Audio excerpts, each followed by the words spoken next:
Hi everybody, good afternoon. I guess it's 3:44 for me here in Italy. Here in Italy, I sound like Sarah Palin.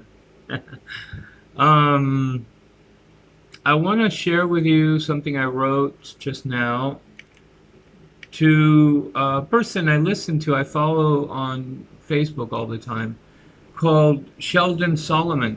Sheldon Solomon, they have him down as a social psychologist. He's a sociologist, a teacher um, in the human sciences at a university, which of course I don't see right now. Wait, hang on.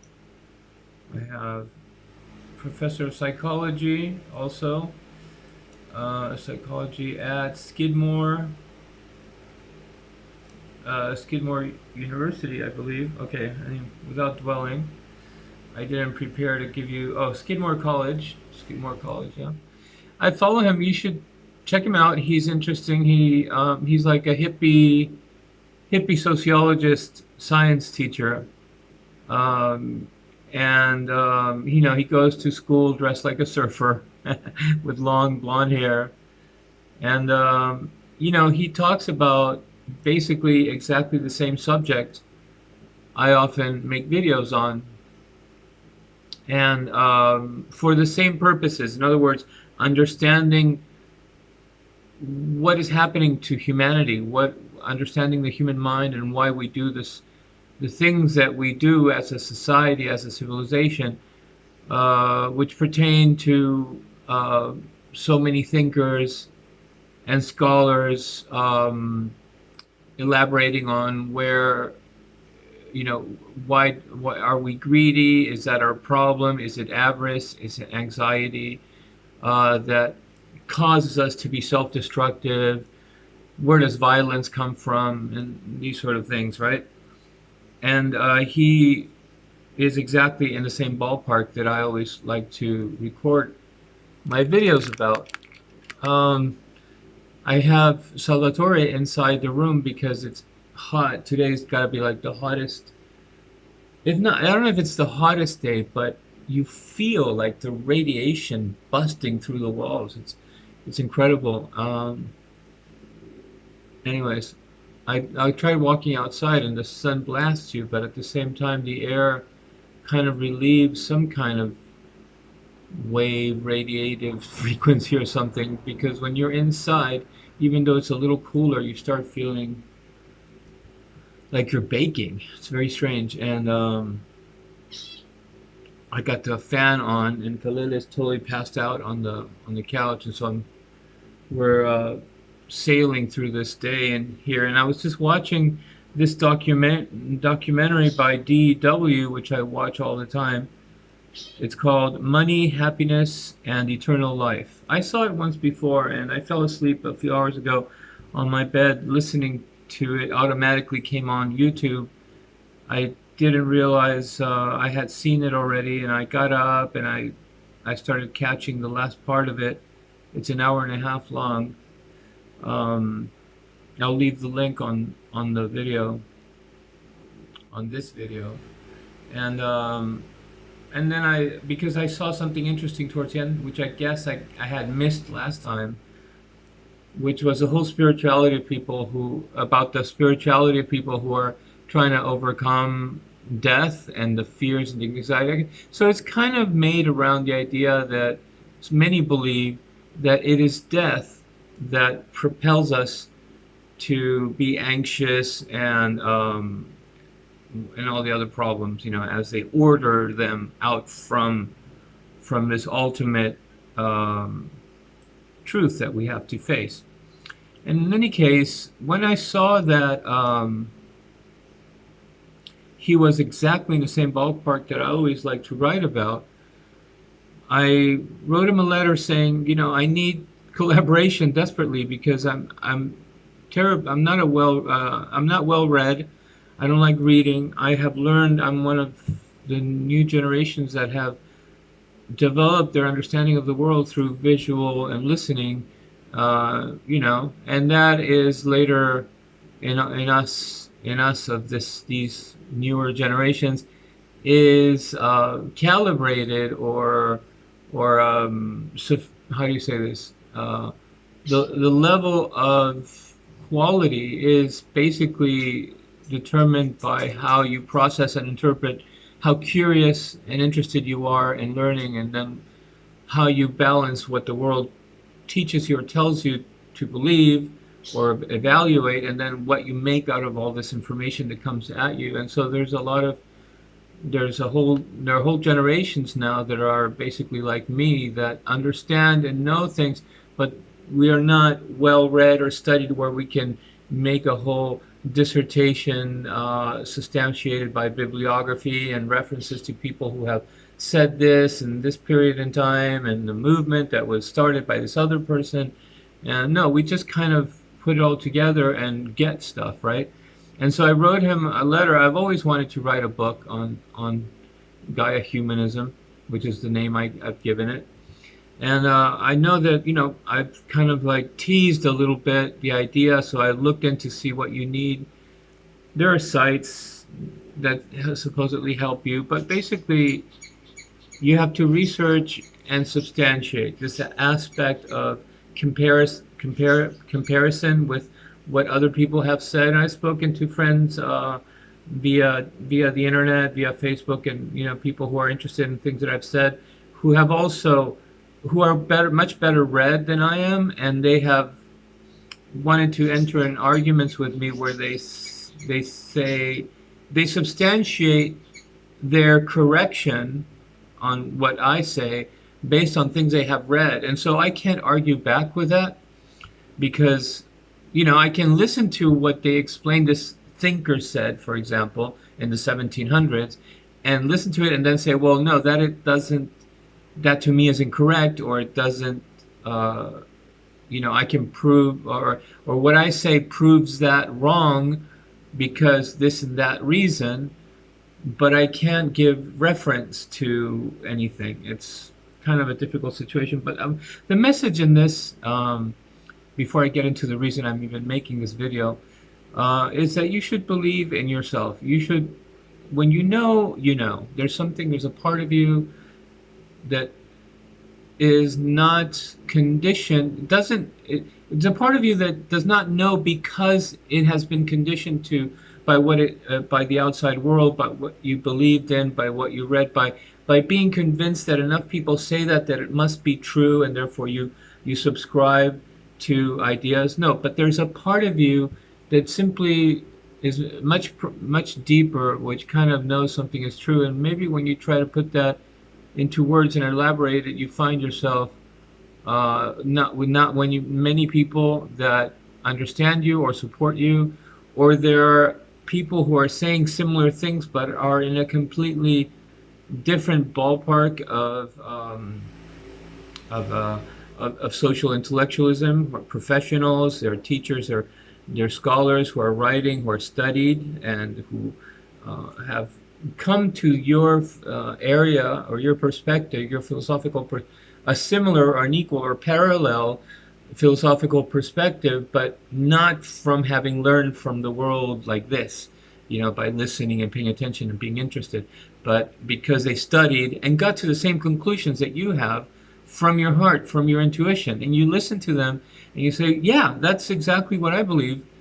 And but you're in like different worlds. So if I always say to myself, if I only knew how to put it into words, I would get the endorsement of those people who understand what I'm trying to say. And that's why I've always wanted to write a book on some of these things that I have come to, I believe, understand, or conclusively finalize certain predicaments, existential questions that we have about why we are the way we are and why we do the things we do. A final theory, a final unifying theory, which I call Gaia humanism. And I've always wanted to put this in a book. And so I wrote Sheldon a letter saying, hey, saying something to see if I can catch his attention among the hundreds of mails he probably gets. And hopefully he'll answer, but I'm not counting on it. So what I do is I just make these videos to make some kind of record. And what I'm going to do with this one is oh God, I don't even know why I wrote this. I just wrote it a little while ago. I guess I write things sometimes inspired by what I want to answer. Like this happens to me on Facebook a lot. I comment back on something that some social issue, some political situation, something where I respond, and then I go off while I'm writing, and I write this enormous commentary, which is actually some kind of dissertation theorem, and then I realize that it's interesting, and I copy and put it in a file document, and I save it. And what I've done sometimes is read it, which is what I'm going to do this time. And I split it up into sentences on my word processor to try to help me conclude this video without getting lost on a tangent like I always do, and explain each part as I'm going. I think it has a beginning, a body, and an end, in how it's written, and I will try to convey that in my little monologue, this one here now. Okay, so the title, this is something important that another reason I sometimes write things, I'm propelled to want to make these videos, is because I added something new to the concept which wasn't clear before. And this time it was the notion of curiosity, and I'm going to mention it like in the second paragraph or something. I never understood this fork in the road in how our mind is constructed, and now I saw it, and it's very interesting because I'm able to complete or explain how the contradictory paradigm of disharmony and unity at the same time has its birth, where it splits towards death, because that's where it all ends, right? Okay, so I call this a concept because it is a concept that, in this case, we're explaining how the human brain functions, the mind, the overall entire mind functions. But it also, this concept, which I'm going to say the title of for now, is also applicable to other ideas. Like, for example, one idea that I've had in the past is that we mistakenly believe that yin and yang is about opposites, symmetrical opposites, like black and white, and just, like perfectly fitting identical opposite parts or something like that, which reflects a lot of what we believe in religion and spirituality about, God versus evil, or, like these two forces, light and dark, that are creating everything, and sort of condemning us to a predicament of always needing to deal with an unstoppable alter entity, which is destruction or evil. And I've sort of, in a sense, come up with a theorem that corrects that and says it's not like that. They're different creatures, different reasons, different purposes for each one. One is the result of the other.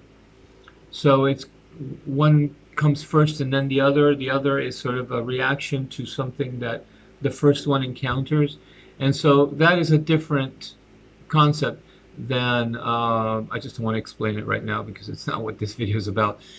But that's a different concept to symmetrical opposition, which is black and white, for yin and yang, for example. The same thing goes to male and female relationships.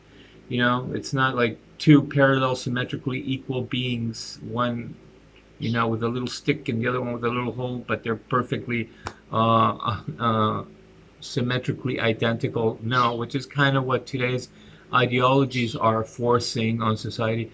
In reality, there's an order, and at the same time, there's a modulation. The female is, and I've said this in other videos, the woman is sort of like two entities because she has the source, spark, place, of another being that she carries with her as part of her.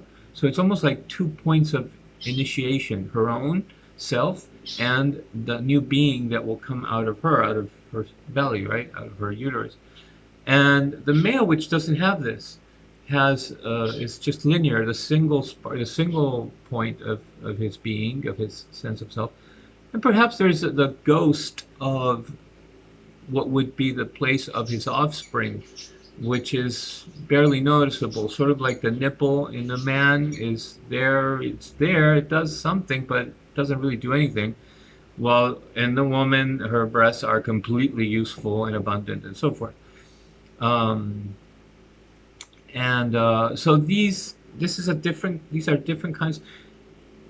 Somehow nature creates an incredibly marvelous paradigm, complementary paradigm, which does have an order, which, overall the male, there's a reason why he comes up with the idea first and the solution.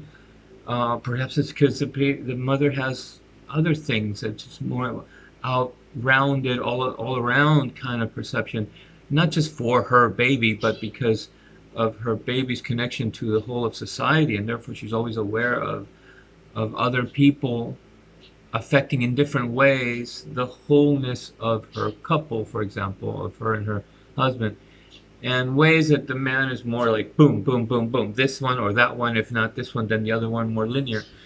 And this, in a sense, is what condenses in the concept of equal but not identical, which is a paradigm. Means a woman will be a leader, will solve the problem, will take the initiative, just like the man tends to first.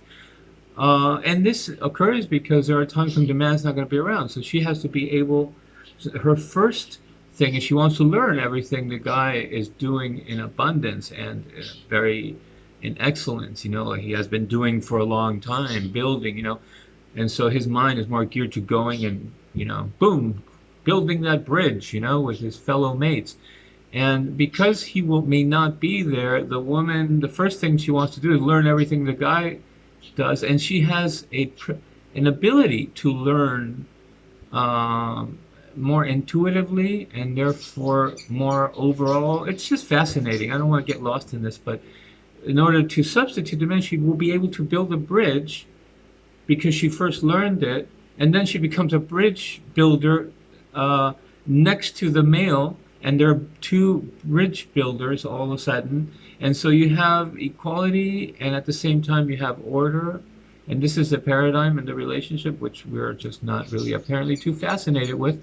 We're more obsessed with inventing genders and making them all equal on a row, whatever, upon category. Anyways, but I didn't want to talk about that. So, but I mentioned this, the same as yin and yang, because the concept that kind of applies in each of these different dissertations is paradigmatic movement in time. Understanding, and the understanding of living forms, living species, living consciousness as a paradigmatic, I can't pronounce it. I looked it up in the dictionary to make sure it existed, but I can't pronounce it. Paradigmatic movement in time, which means something that is is simultaneously one or the other. That's a paradigm. This is true, but it's also true that, and neither is less than the other. Well, in time, which means that situation, that paradigmatic situation, exists moving in time, meaning it is born and it expires life. It dies at the end through time, and it's always a forward which is a three-dimensional comprehension of life. And then I explained that as the fundamental concept for understanding the workings of all living consciousness. So in response to this man's video, to Sheldon Solomon's video, I wrote the following. So I'm going to read one sentence at a time, and then if I feel that it needs some clarification, I will add to it. basically his video was about what drives us, and like I said at the beginning of the video, it's kind of around death and the anxiety of death, and then they question why does greed and avarice exist, and is that, is our lust for having power and money, or our desperation for having um, power and money, what makes the world go round? And that's kind of what this video is all about. And so I start with the question, what drives us? And so my answer, my writing continues as following.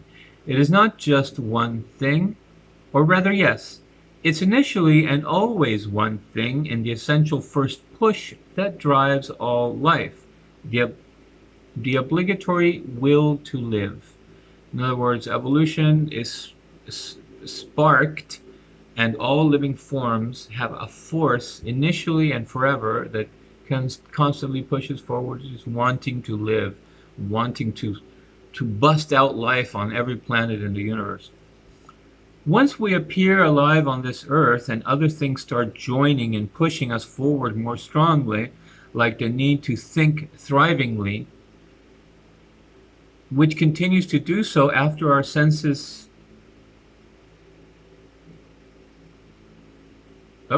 after our perception senses stimulate curiosity, I'll correct that later, that drivingness encounters obstacles and threats. And so our intelligent, thriving thinking starts using its analytical, logical mind, which basically keeps getting larger throughout our youth and adult life. The more thriving need encounters obstacles or threats in life, which of course means not just material things, but the idea of things rooted in our essential and later fundamental needs as well. I just realized how much more difficult it is to understand once you're detached, you go away, you come back and read it. It seems wordy and complicated, and yet when you're writing it, you're just putting down what the best you can make sense in with what you're thinking. So basically, I'm saying with this part that first comes the push, the first force, the force of all creation is one of the music videos I listen to. I guess it's Hinduism. Primal force of all creation, to you I bow. It's one of the songs I listen to, anyways. But yeah, so the living force is the one that pushes first, and then what happens? You have to imagine yourself being born in the little baby's awareness, and what it starts encounter with each passing hour, right? So the first thing, you're going to live, it's coming out, it's shining light, trees, life, everything is bursting, it's always going forward. That's the first most greatest force power in the universe, is the will to live. So once we show up on the earth,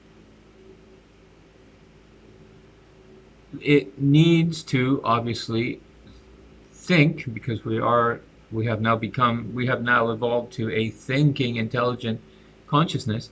It needs to think thrivingly to serve that. It all assists that primary force.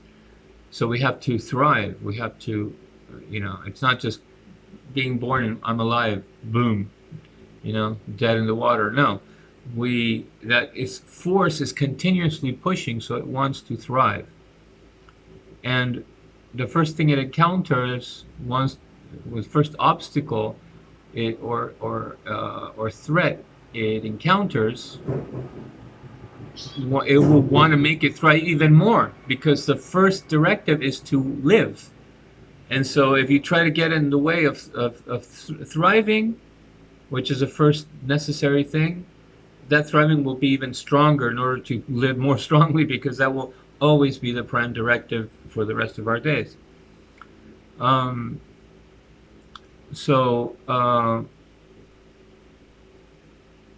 Like the need to think thriving, which continues to do so after our senses, our perception senses, stimulate curiosity.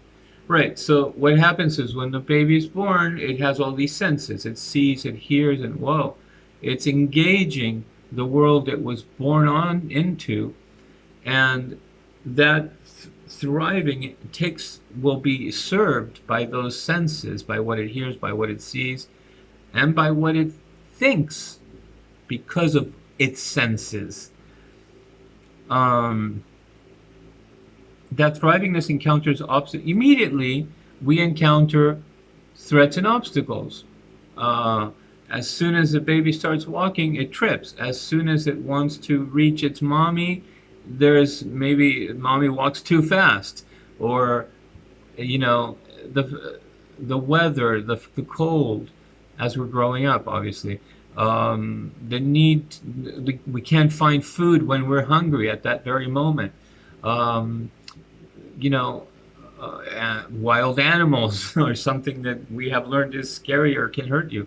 Immediately, that will to live encounters threats. And those threats and obstacles have to face us as well as we face them.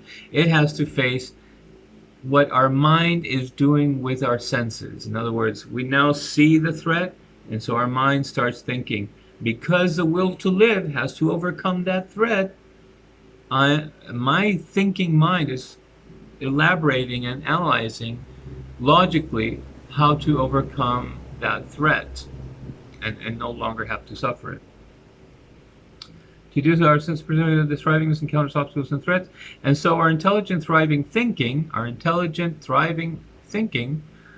starts using its analytical, logical mind. So we come in that brain of ours, we come with a part that is our analytical, logical mind, the mind that takes all those senses and tries to come up with a solution to overcome that obstacle or that threat, which basically keeps getting larger throughout our youth and adult life,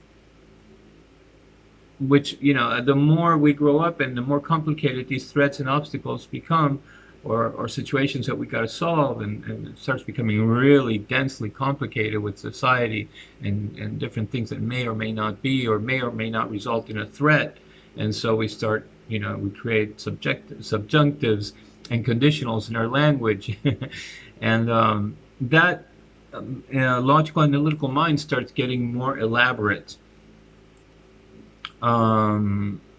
Obstacles in life, which of course means not just material things, but the idea of things, social situations, like the threat of somebody liking your wife, and you have to, on one hand, there are all these things that the bond between males is more important in order to keep society strong and together. And stable and safe and secure. It's very fundamental that men get along, and so when that happens, you're kind of starting to measure all these different. But at the same time, the will to procreate, would proliferate, which is right next to the will to live, which is it's like this. It doesn't happen when you're a baby, but it's as important as a will. That's how the will to live and to continue thriving forward will happen, and so it's like the second most important thing. And then that means that he may make a move on your wife, and then you look at your wife. What have you learned about women? What have you learned about this person so far? And so all these things start getting start getting processed and expressed through a relationship between two sides of the mind, which is the basic paradigm that our brain exists in. And that's what I'm going to explain right now. Encounters, obstacles, and threats in life, which of course means not just material things, but rooted in our essential and later fundamental needs as well. Right, first those problems are to do with very basic stuff, essential stuff, like that we don't feel cold, or that we remedy our hunger, or that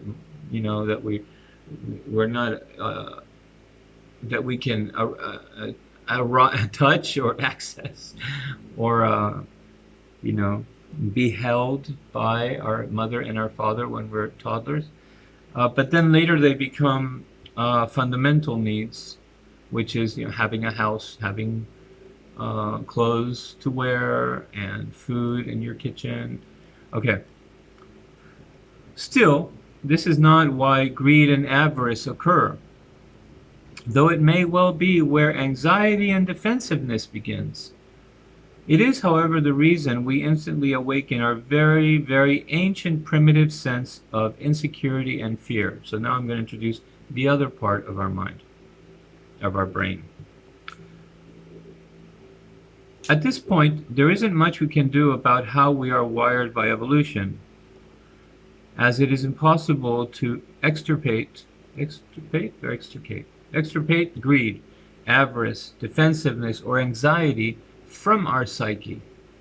We can't remove those things.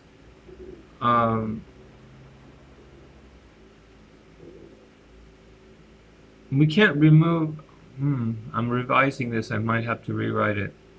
We can't remove anxiety and defensiveness, for example. Right, and we can't remove greed and avarice either, but I'm going to explain later why those four are different. 2 and 2 are different from each other. Because these are reactions to a relationship that right away starts getting established, which is the natural mind encountering the problems. The logical analytical mind starts analyzing and detecting and trying to resolve, and therefore its solutions, its proposals, its ideas will start getting into conflict with a natural mind that is not really, it just wants to live and live with how nature was designed in an ecological harmonious sense.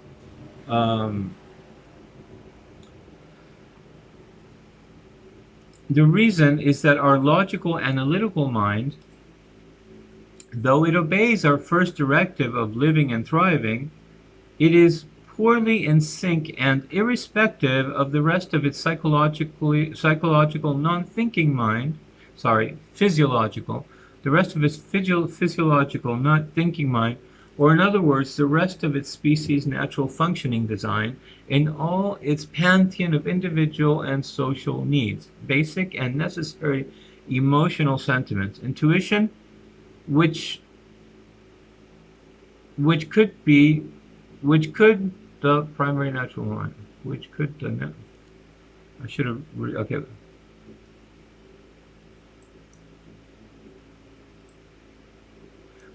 be called, which could be called the primary natural mind. So we have two notions.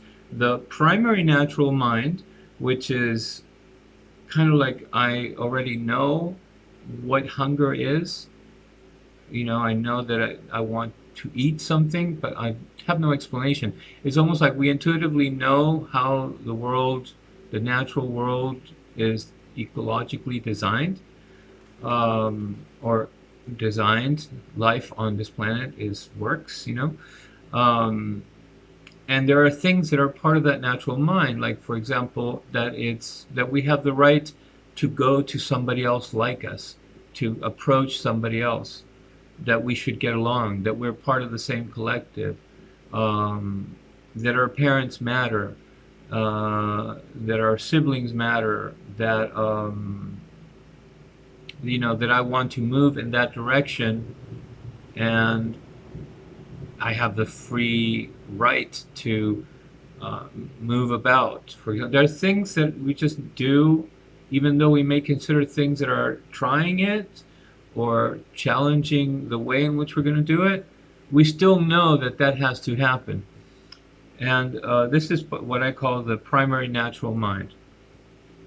And the logical analytical mind is the mind that starts developing from the moment we have to use sophisticated, complicated reasoning to overcome obstacles and threats. It's almost like the mind that has to become intelligent in order to help the life forms survive,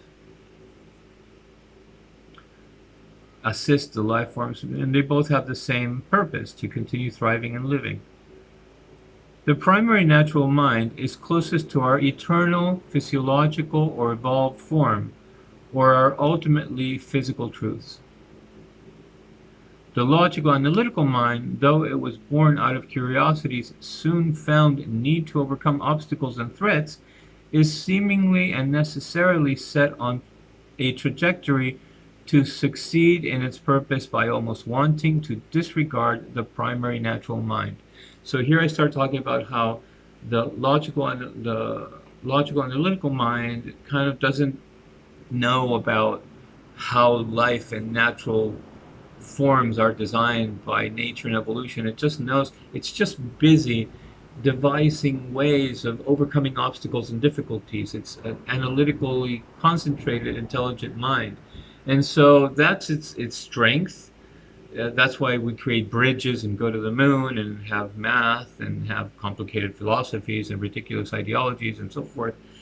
And why there's a part of us, thanks to the natural primary mind, why we kind of know that that's not supposed to happen, that we are supposed to be this way or that way, and it's kind of uncontested. It's like the ultimate unchallengeable truth about us. So the analytical logical mind, though it is more precocious and ambitious and flashy, it comes up with these amazing understandings, it's still serving the purpose of the primary natural mind to survive. So it's like working for it, although it seems to doesn't be insolent and not care about what the other one ultimately says. No, but this will always be true. You will be wrong if you go that way. You have to not forget about this or that. It seems to not care about that. It does its own thing. So they're inseparable in a way. It's like sort of like wild dog on a leash, that just wants to keep going wherever it wants. But then if you cut the leash, it will turn around and say, "Hey, where's my master? Where's my owner?" or whatever. Okay. So the logical analytical mind, I abbreviated it as the LAM, and the primary natural mind as PNM. Therefore, the natural primary mind is therefore characterized generally by, no, I'm sorry. The logical analytical mind, therefore, wait, let me add this. I'm going to have to rewrite this. The logical analytical mind is characterized by being out of step, unaware, foolish, inventive, obviously. It's the one inventing new things. Hurried, unnatural, arrogant, and interestingly, more individualistic or self-serving, as it has to make sure the individual thinking through it survives so that the collective mind can survive. Individual thinking of it. Sorry, I gotta correct this as I'm writing it. Okay, so as I'm rereading it. More individualist. Okay, so in other words, what's interesting about the LAM, the logical analytical mind, is that it seems to be only concerned about itself. The individual self-serving purposes of what it wants to, for reasons for which it wants, apparently being the reasons for why it wants to achieve what it does or do what it wants to do. But without it really knowing it or not fully aware of it, is actually serving the collective. It's serving the natural mind, because the collective, the idea of collectivism, the idea of the whole species, which is, it is fundamental, or it is the initial notion of creation and life force. Evolution and life does not appear as individual prototypes and then comes a plurality, a collective of them. It thinks only in terms of coming up with a new life form, if you want to say it that way, in a plural form. So we come up, we appear as many, according by by the act of evolution or life in the universe. And therefore, the individual mind, which is more strongly in cahoots with the logical analytical mind, is that way for a reason, because you can concentrate a problem solving movement in the individual obviously much more effectively. If you have to solve a specific problem in a group, everybody has to agree on what, before you know it, everybody got clobbered by that problem. But so the collective serves itself of concentrating its logical, analytical mind in the individual. But unbeknownst to it, it's actually doing it for the collective, although it's not thinking that all the time. It's not meant to, because it has to focus individually, very ambitiously, far out there in a complicated solution that will save the day for them. It's for that individual. It doesn't. It. How can I say this? It's not in its nature to think collectively, even though the purpose of its logical analytical thinking concentrated in the individual is ultimately so that the collective survives, not for the individual to survive. And I suppose that's why it is such a high and noble purpose, or moral gesture, to sacrifice yourself saving the collective, because it's not what comes naturally.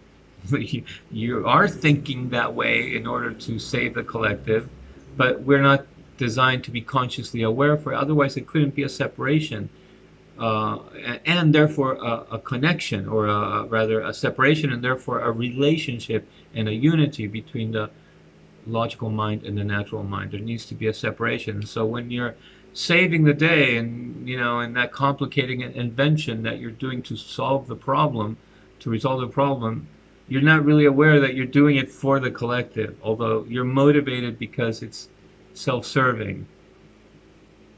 It's very interesting. It actually explains so much of the things that happen in the world. It survives. This means, I'm sorry, I shouldn't leave my finger on it. Thinking of it survives, the collective causes survive. Though the purpose nearly escapes. Okay, yeah. Therefore, the lamb is characterized generally by being out of step, unaware, foolish, inventive, hurried, unnatural, arrogant, and interestingly, more individualistic or self-serving, as it has to make sure the individual thinking of it, the individualistic thinking of it, survives, so that the collective as a whole can survive.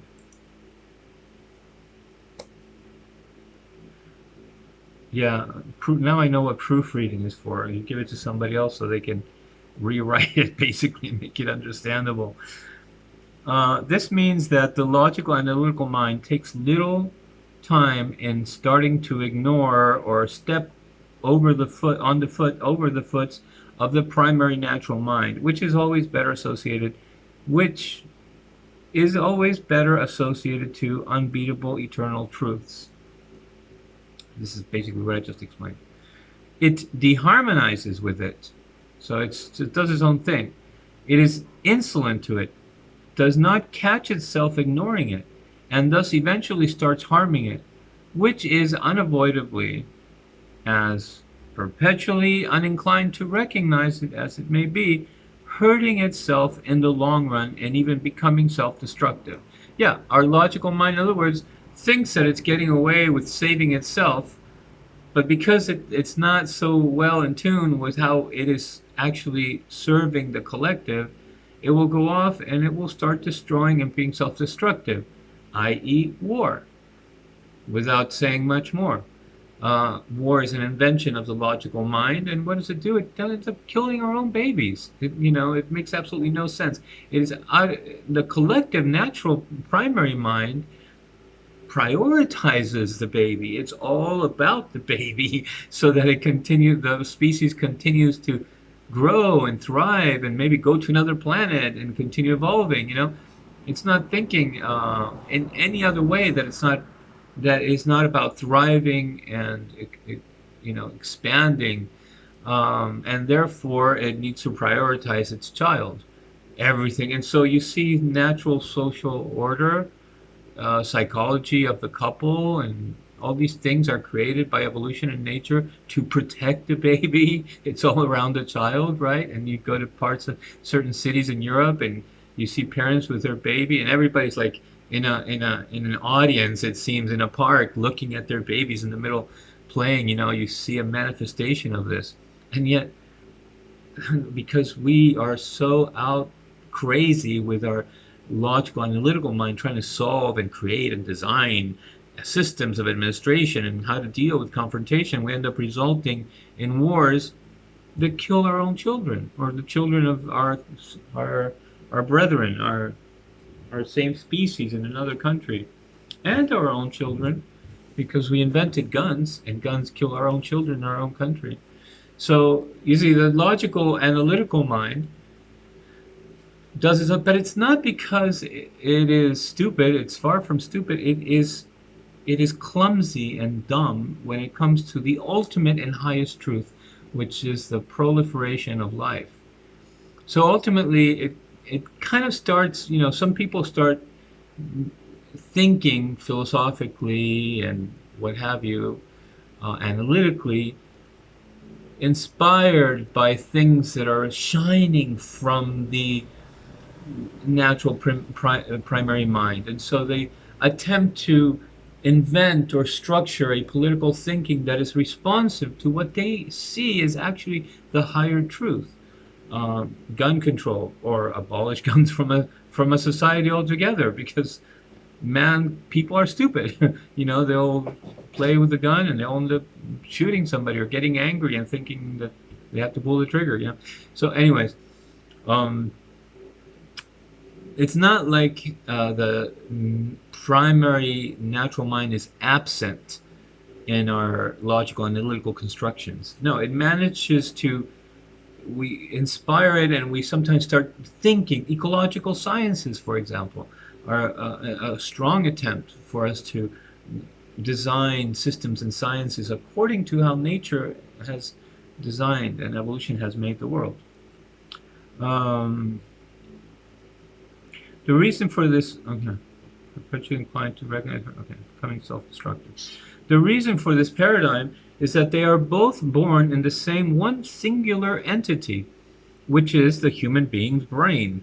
They both start here. They don't come from different places. Where individual and collective are one, and where both the LAM and the PNM are launched into life with the same purpose of continued thriving. So they're both kind of like, they start together, they start splitting at the point of curiosity. I guess I flew over that, and I didn't highlight it. That's where the logical analytical mind starts appearing. Now, this configuration, if we want to call it configuration, or brain design, mind design, or however we want to call it, is past. We work this way. We start off all together at one, as the baby brain, right?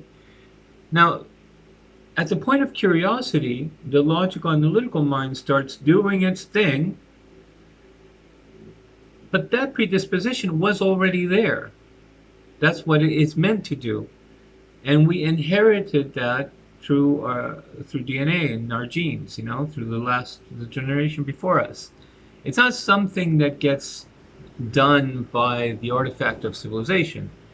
We are like that. We're already wired to be that way. And so if you don't stimulate the brain to have a challenge or a difficulty or a threat, that part of the brain will be there looking for that challenge or threat to appear someplace, because that's what we're born to function like.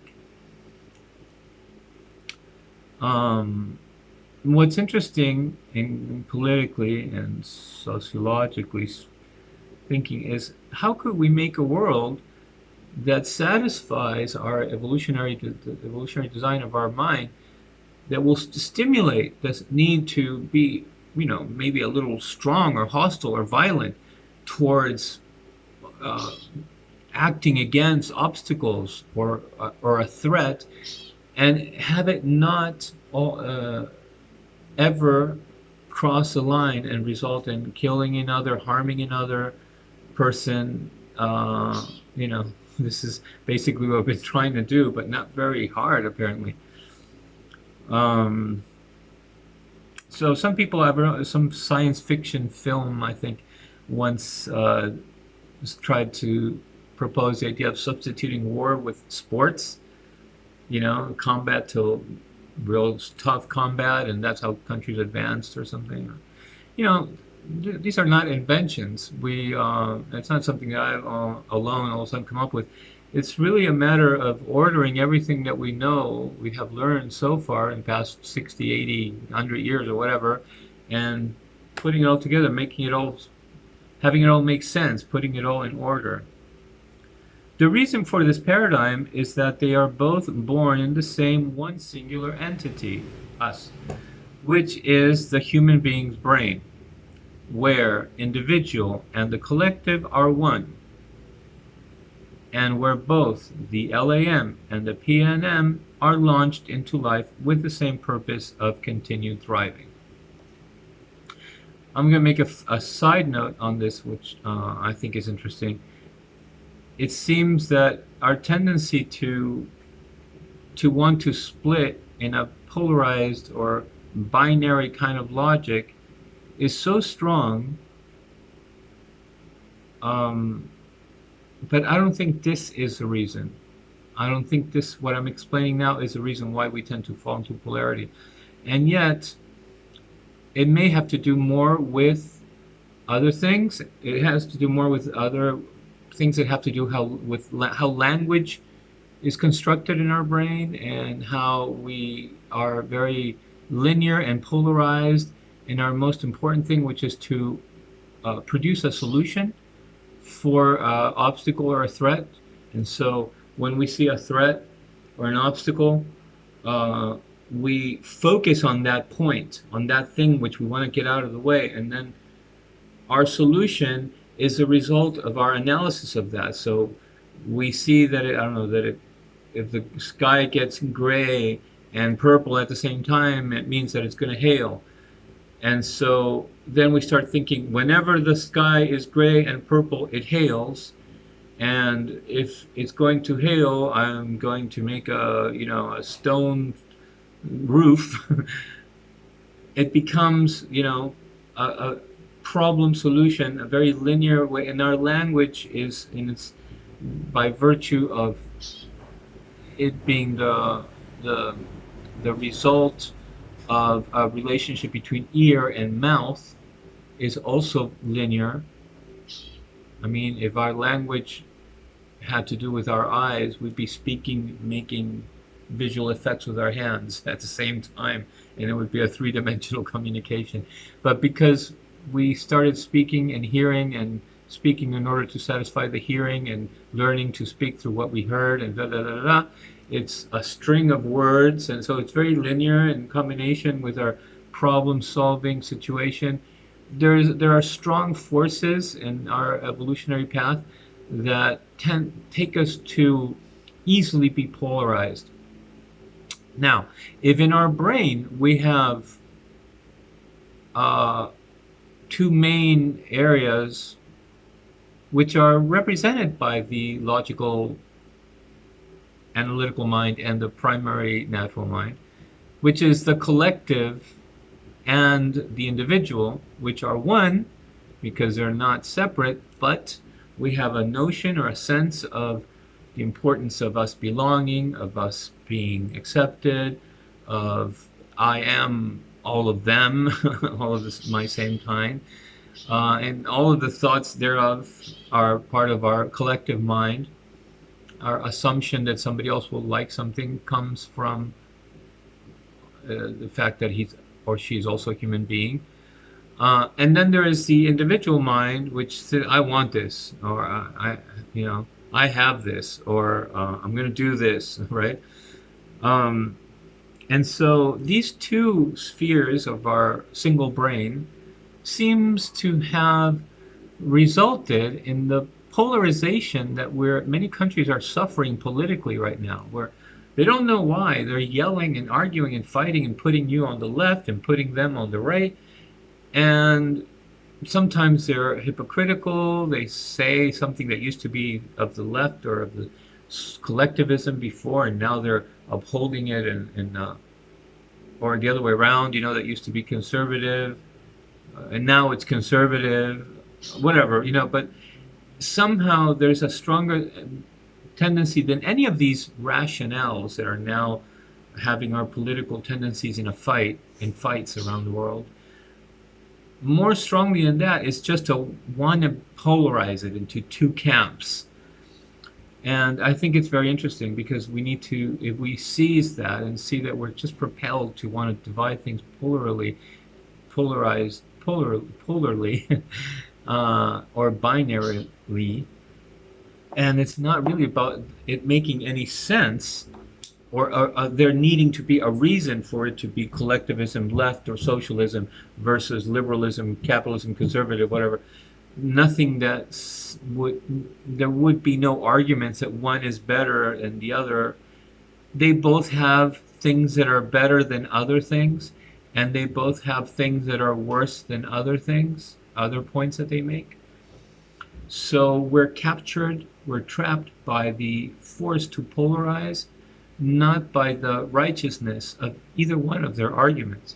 It's something that the West needs to realize quickly, because it is confining us to a level of struggle that is preoccupying our reasoning, not with understanding the human sciences that evolve everything, country building, government performance, or anything. Human sciences, it's starting to reduce us to argumentative discussions for the sake of beating the other, or being right and knowing why the other one is wrong. And that's making us dumber. You ask somebody, how something really is designed by nature and for what reason, and they don't know what to say anymore. They give you the ideological civil right formula for for why they're right or why they believe that and you're wrong, and even asking that. So anyways, I just wanted to add that in between. We could simply say this perpetually unstable forced relationship, we can't come out of it. We can't stop this instability between the logical analytical mind and the primary natural mind. It's just what we have, what we are.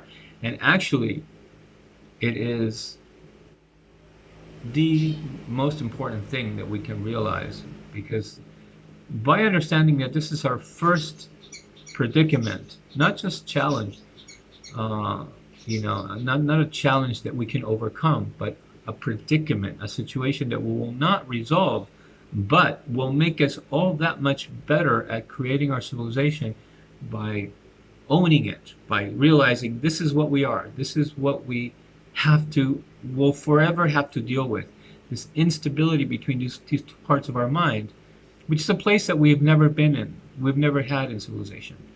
We've never actually started on what we have started on so far through antiquity, and still to this day we're just kind of fighting it, but we're still set in those ways, is the idea that what hurts us, wrong, evil, darkness, what we don't understand, whatever, is the idea of an outside force, power, entity, a god, a predicament that has made this challenging life, it has made this the way it is, a challenging existence, and sort of God made the devil, and the devil will appear in people, and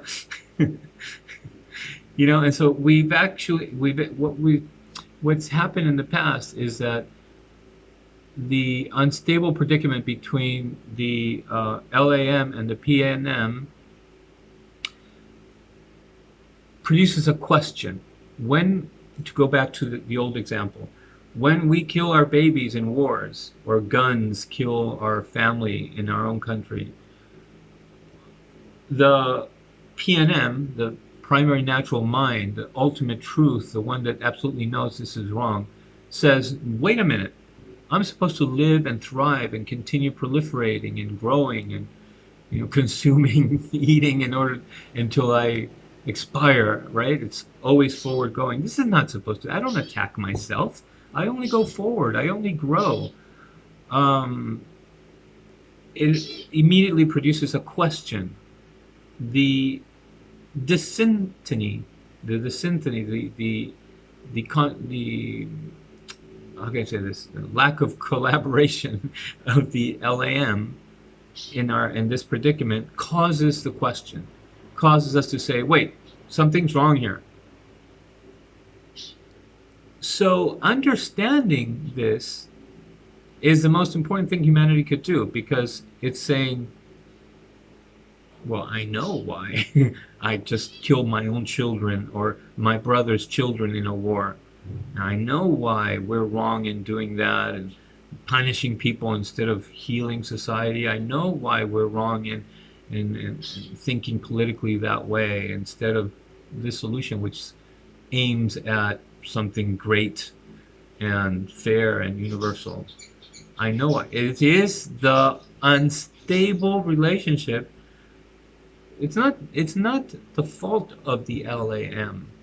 We're not separate. We don't, it's not like some New Agers say the ego is the enemy, the ego is the problem, so you gotta become numb and all day long and not act, not react, not think, just be in peace in order to avoid the effects of the ego. No, that doesn't do much for us. It just turns us into monks, basically.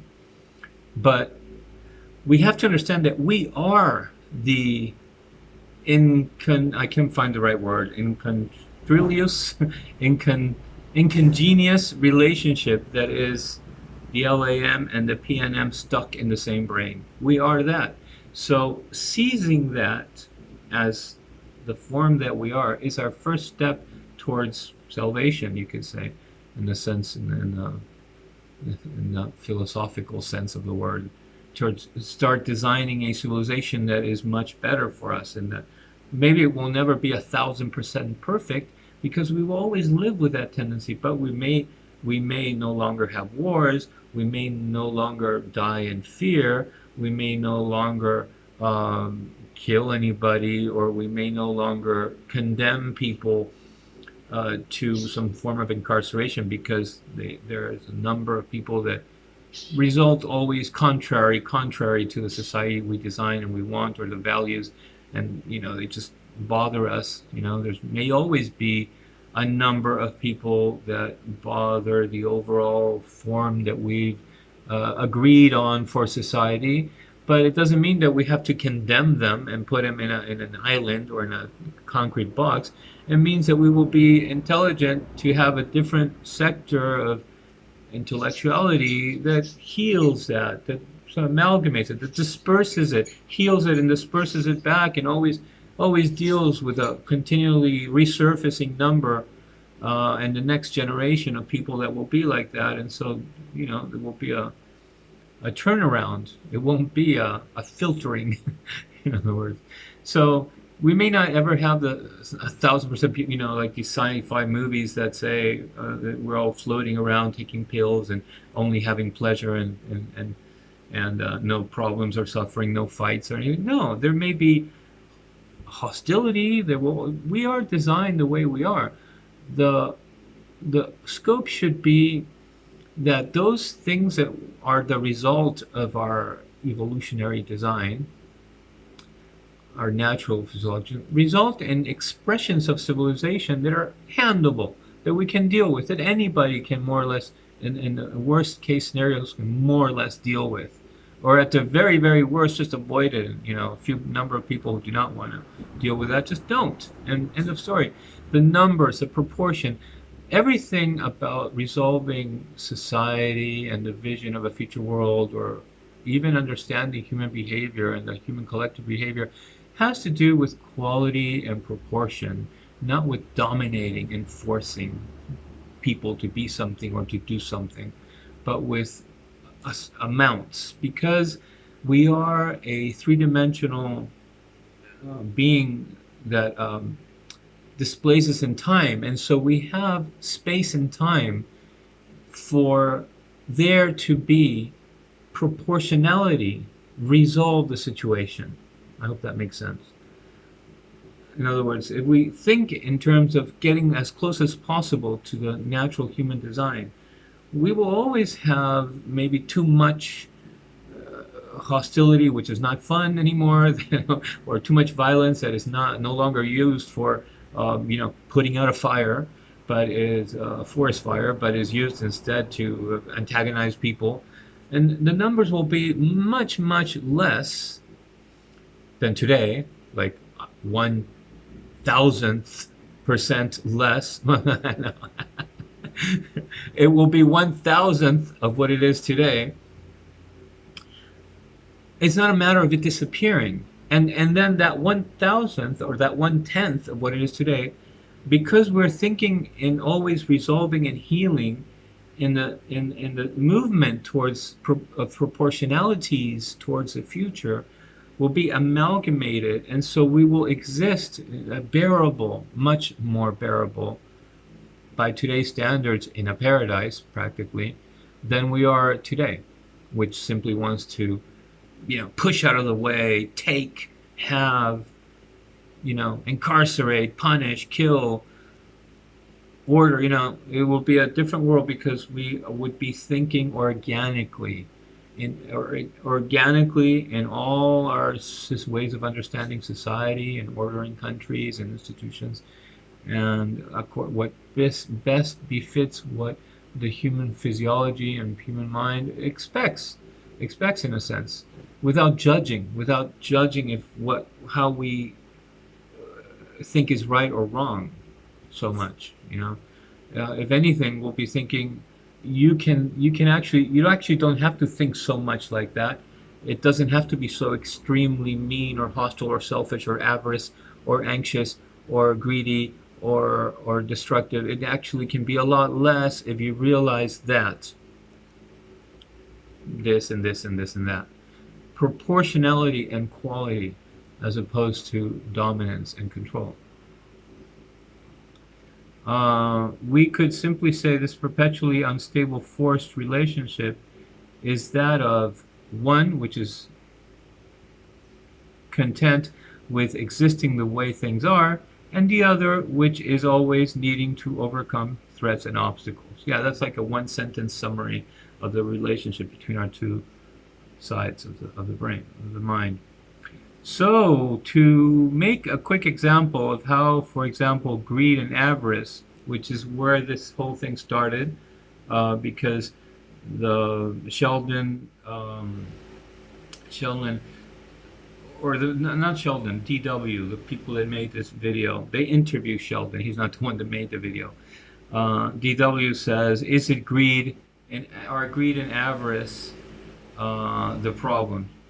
I'm ordering it. I'm saying greed and avarice doesn't happen until later, because we're so out of touch with what is happening to us, with this condition of instability and disharmony between our two sides of our brain, that we're just we're the victims of even worse reactions. So for example, to make a quick example of how for example, of greed and avarice eventually and problematically come up, one could simply make the metaphor that even though the lamb, Lam, should know there will always be food on the land, so even though our logical mind, the one that invented agriculture and farm trucks and GMOs, even though they know they can stop to think for a minute, even though they're desperately trying to alter the seeds of the world and own them all, they know that there will always be food. You will go out and find a tree or eat some little animal on the ground, or the earth will never be devoid of food. The natural mind, the PNM, the primary natural mind, knows this. It just knows that food is abundant on this world.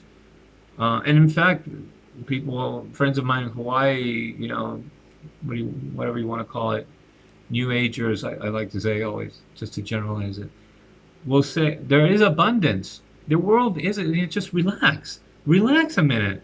There is abundance. There is abundance of, you will always find what you need, so far as living now. Ellen should be there. So even though the LAM knows there will always be food on the land, it may give in to this lesser awareness. It always does, rather. I should change that. It usually gives into, no, let me correct that. Usually gives into its lesser awareness of it, which tends to ignore that the PNM, the primary natural mind, tends to already know. So it forgets what it's the guy it's living with in the brain, the primary natural mind, knows. It doesn't. Hey, well, if it should turn and say, primary natural mind, are we always going to have food in the planet? And the primary natural mind will say, yes, we'll always find something to eat. Oh, okay, so I don't have to go crazy and like genetically modify seeds and invade countries in order to secure myself their farmland for myself. Okay, I can relax a little bit, which would be the birth of a new form of spirituality or a new kind of Gaia humanist religion, which would be spiritual, which would be moral, which would be ethic, like all religions, and would also be religious in the sense of deification. Because aside from all this, which I believe I concluded explaining it, and that's the end of the writing. I don't need to read the last sentence. I said, no, not necessarily food is heal. It says, give us to a lesser awareness which tends to ignore the PNM tends to already know, and hoard unnecessarily food or even steal from others for fear of there no longer being any. Okay, so the last question that one may ponder, which doesn't have an answer, and the fact that it doesn't have an answer may be intentional, I believe. I believe it's necessary, which is that this vast difference between the LAM and the PNM, this enormous distance, and is intentional, is created, is made this way, is given, is sort of a gift by creators. Creators, of course it has to be plural. You think there's one individual on a planet and another part of the universe? No, they are. God is they. We believe we were created by a higher intelligence, we can use the singular pronoun because for as far as we're concerned, it is the same, right? It's the idea. It's like a black hole, a wormhole. I'm just realizing that words that I saw earlier today on the. Anyways, it doesn't matter. We're on this side, but we can say this is a gift. This is why? Because it seems obvious when you look at the distance between the LAM and the PNM and every other living creature, conscious living creature. When you look at all the other animals, apes included, even though now there's this new thing about how it looks like chimps, apes have this that war, hostility, murder is only an evil thing that God did to humanity or something, and aren't we surprised that gorillas are doing it? Chimpanzees are doing it also. This is something that's been on the news lately. Even though we see that there is that expression of a relationship between LAM and PNM in their minds, their brains, the distance in them, if you could measure it, next to the distance of that same relationship between the LAM and the PNM in us, is enormously different. I mean, if you can imagine that distance symbolized by, a chimpanzee grabbing a tool and maybe using it to break a nut, or a crow solving a problem in order to get into the tube and grab the little piece of food or whatever. Those are so cute. The crows that go around the plastic tubes and try to figure out how to get to the thing floating in the water. They finally figure out that if they let the water out in one, the object goes down, and then they can access it and they go around real quickly and eat it. Wow, they're really smart, yeah. But even that distance is infinitely small compared to what we can do, which is basically we either, and our distance can be, for example, analogous to our distance between the LAM and the PNM can be analogous to, I don't know, building a nice hut in a cave we found, very naturally, kind of, oh, this is shelter, this should keep me warm. I can make a fire pit there, and I'll put some rocks, around it to show where the entrance is. And that's kind of what we would do in the most primitive, instinctual sense. Maybe put some rocks so that animals won't rush in to attack me or something. And living quarters on Mars, or start designing ways in which we can freeze ourselves to arrive in other stars. I mean, the distance, and in that analogy, to the distance in any other animal, even the crow, where its distance between the LAM and the PNM is him solving that complicated problem created by another human being, by another being, a human being, and them just finding food in the woods. It's a stretch. It would never have to encounter something like that. It might encounter something very difficult, and it will come up with a solution. Maybe it means that the crow is capable. I've seen whales that orcas that throw fish at storks at SeaWorld, so that the stork will try to go get the fish and then they'll hunt it. So here we see the same relationship. For example, the orca might learn to like birds, but it's not its usual prey, right? And so its logical, analytical mind is starting to think like, oh, okay, I have invented the art of eating birds, which in the wild it wouldn't do, but in SeaWorld it learned to do. And so all of a sudden nature will throw at it something it does not know very well. And it could be that a bird has poisonous feathers, and it will do its analytical, logical mind will do the little trick, throw the fish to hunt this other bird, and when it eats it, it ends up hurting itself, because its logical, analytical mind is not in touch with all the birds that are in the world, and which may be poisonous. It's not how it evolved. It evolved eating certain fish, and it will be safe if it stays in that. But because it was pushed to develop its logical, analytical mind, and developed a little trick to eat the birds that are constantly, for years, have landed around its tank in SeaWorld, and one day it decided it would try to eat one, and it used its brain, its logical, analytical mind, to catch it. It ended up hurting itself, because it's not naturally in sync. So the same situation happens with animals. The difference is that with human beings, it is enormously different, to the point of saying we can only imagine.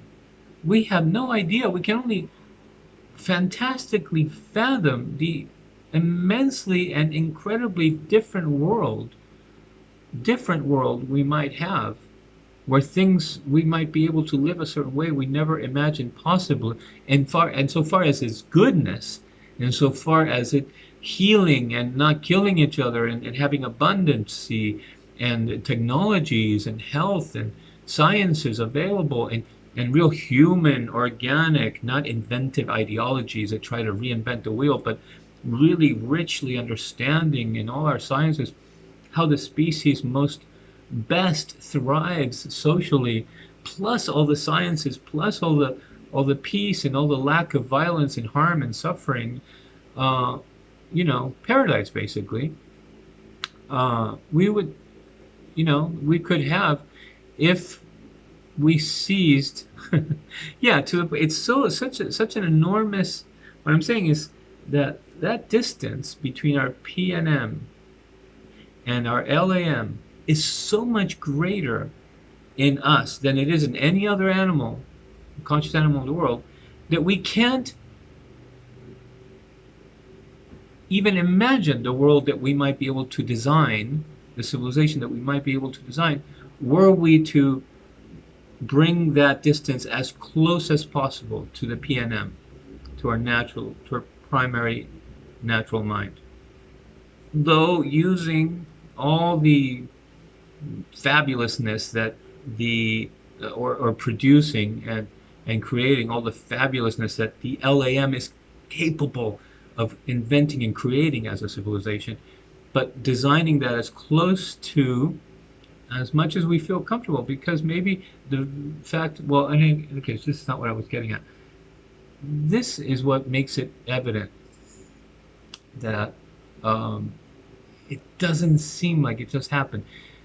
The only way that one can imagine naturally it happening in the universe, for all those people that say we are alone, God doesn't exist, who knows if there's another world with life on it, is that somehow the way life appears on planets has a process that extracts only one living form, and maybe it's always a humanoid, a human being, a Homo sapiens, perhaps, to jet, to trigger, launch out, to immediately start growing very fastly and extensively that distance between LAM and PNM. That could be, but I would bet that it is not. I would bet that it's more likely that this situation has resulted in another life or other lives elsewhere in the universe that are just unimaginably more understanding of the universe, and therefore their scientific capacities, to where they are in fact doing stuff in many other worlds for purposes and things that we may imagine or we may never imagine, but in many ways intentional. And if you take the circumstances to be evidence of something intentional, which is what I'm saying basically, one can only imagine, or one can only deduce, given what we would be without it. In other words, without it, we would just succumb to our diseases, starve when we're hungry, famine when we're starving, die because we weren't able to get out of some place in time, so on, so like all other animals. And therefore, the fact that we have this gives us the ability to better live in the category that we are, a living mortal. I believe mortality, or the end of life, the expiration of life, is common, but it could be that our creators or many other life forms in the universe have gotten to where they own it. They kind of say, well, we can actually transport something that we're already fantasizing with, which is transport all our feelings and thoughts and memories and reappear in another body. But what would that body be until then? Anyways, save the loopholes or the unanswerable quirks of that. If at all we would want that, perhaps, because once once we knew we had enough science to prolong life at 300, 400 years, who knows if there's not a part of our brain that will start encountering something that says, wait, I'm not made to live this long, and start suffering it, start really not seeing why they would want to live anymore, and some kind of degradation or deterioration to our conscious thinking would start happening. And so we may decide it's time to end it and have a way of ending it.